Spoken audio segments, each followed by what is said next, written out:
Det at være assistent, det er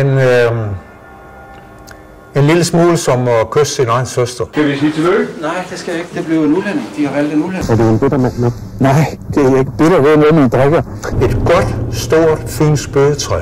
Det taber ikke så meget som et eneste blad, fordi der er nogle svin, der knupper sig op ad stammen. Derinde sidder, som de skal, nu på den fynske bøge. Velkommen til studiet her i Odense. Ja, tak.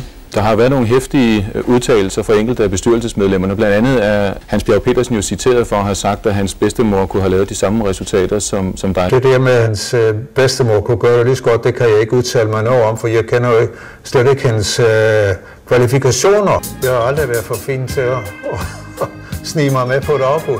Føler du selv, at du har været meget slemt igennem den sidste tid? Nej, det gør jeg ikke. Det har egentlig ikke været så slemt. Okay, det har det ikke været de mest behagelige 6 uger, jeg har haft. Det du havde først spurgt mig, om jeg var interesseret, og det havde jeg været, ikke? Men der skulle så gå 14 dage, 3 uger, inden at de skulle holde bestyrelsesmøde, hvor de skulle beslutte det og alt andet der. Og det der klart, at det var en skuffelse for mig, og det var nogle spændende dage op til. Men det var så det, da det så...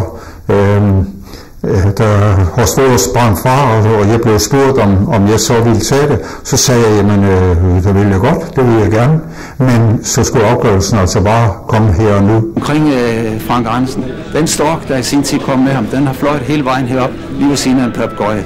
Frank har snakket meget, og så vil det jo selv sagt ikke være guldkorn, der kommer ud det hele. Richard, er du en tøsedreng, der ikke tør satse på det kreative? Altså, nu må jeg sige, at sådan noget kritik som det der, det tager jeg ikke for mere end hvad det er. Jeg synes ikke, det er synderligt intelligent skrevet, men ingen af vi mennesker er jo forpligtet ud over vores evner.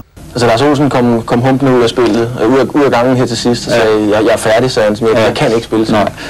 Lars får et slag ind i hoften, og så noget, det lammer mig mange gange slemt lige i øjeblikket, ikke? Men er nok en af de skader, som jeg har min filosofi om, at det er nogen, der går mere og mere over til at løbe væk. Okay, tak skal I have. Richard, det var vanvittigt spændende at sidde udenfor og se på det. Hvordan var det for dig at sidde på bænken? Det må have været utrolig nervepirrende i virkeligheden. Ja, sådan er der mange fodboldkampe, der er, men med sådan en fighterindsats, sådan en vilje, som spillerne her har lagt for dagen under hele turneringen, altså det hele stykke tid, så er det ikke så galt.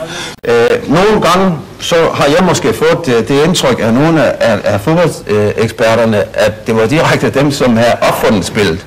Men der må jeg lige slå en streg igennem, det er der altså ikke. Altså spillet, det blev opfundet på de øer for mange år siden. Og det var på de tidspunkter, hvor virkelig en mand og en bøsse, det var noget, man gik på jagt med. Jeg vil lige sige, at der er sagt, og jeg er klar over, at det er et helt forsøg, I laver her, og det er sagt, at I har givet udtryk for, at jeg er rasende på jer, det er der overhovedet ikke tale om. Jeg vil sige det på den måde, at når mennesker kan synge så dybt og lave sådan noget svinagtigt, som I har gjort her, så kan jeg ikke blive galt. Jeg har simpelthen med lignende med jer. Men jeg vil sige det på samme måde. Jeg tror ikke, at I har gjort det af ondskabsfuldhed. Jeg tror heller ikke, når en prostitueret står på gadehjørnet, at de gør det, fordi de er ligelige. De gør det simpelthen, fordi de er vanskeligheder, og det er nød, der har bundet dem til det. Det samme tror jeg om jer. Richard Møller Nielsen, vi kan ikke være glade. Hvad siger du? Vi kan ikke være særlig glade. Nej, det kan vi ikke. Det er selvfølgelig dybt skuffet, men sådan er fodbold. Man kan se, at forbrydelse betaler sig. And then I will say, repeat once again to everyone, screw down a little bit the expectations, then you will not be disappointed.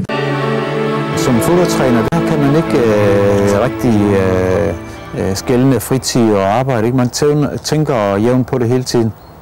Så der går ikke mange minutter, hvor du ikke tænker på fodbold? Nej, altså som jeg siger, du kone siger, altså, eller man siger, tænker fodbold hele tiden, ikke? Men det passer ikke, for der kan der gå samtidig både op til 2 og 3 minutter, hvor jeg ikke tænker på det.